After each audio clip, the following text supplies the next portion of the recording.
The relationship between Hong Kong and China is at its lowest for decades.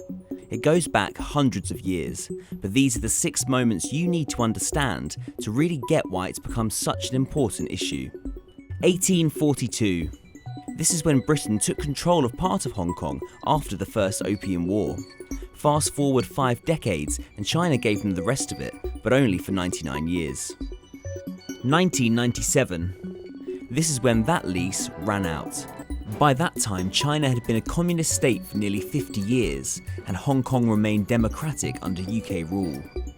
Britain handed control of Hong Kong back to China, who introduced the one country, two systems rule. Basically, this meant that Hong Kong would be guaranteed a high degree of autonomy from China, but would technically still be part of the country. Hong Kong kept a capitalist economy, freedom of speech and a free press, at least until 2047. 2003. This was the first major sign of discontent from Hong Kongers.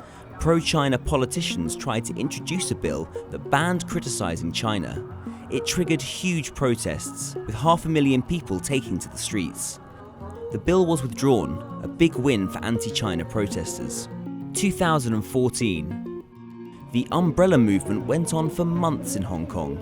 It was named that after demonstrators started using umbrellas to protect themselves from police tear gas.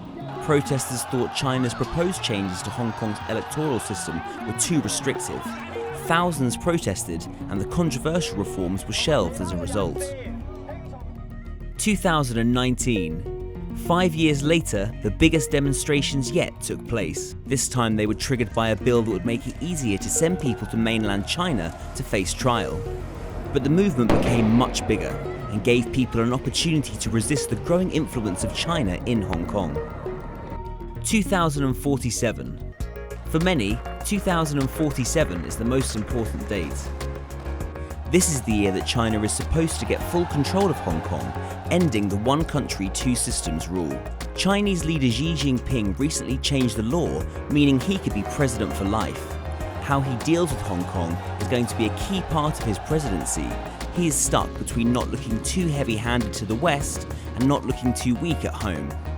Whatever happens, this already fraught relationship isn't showing any signs of improving.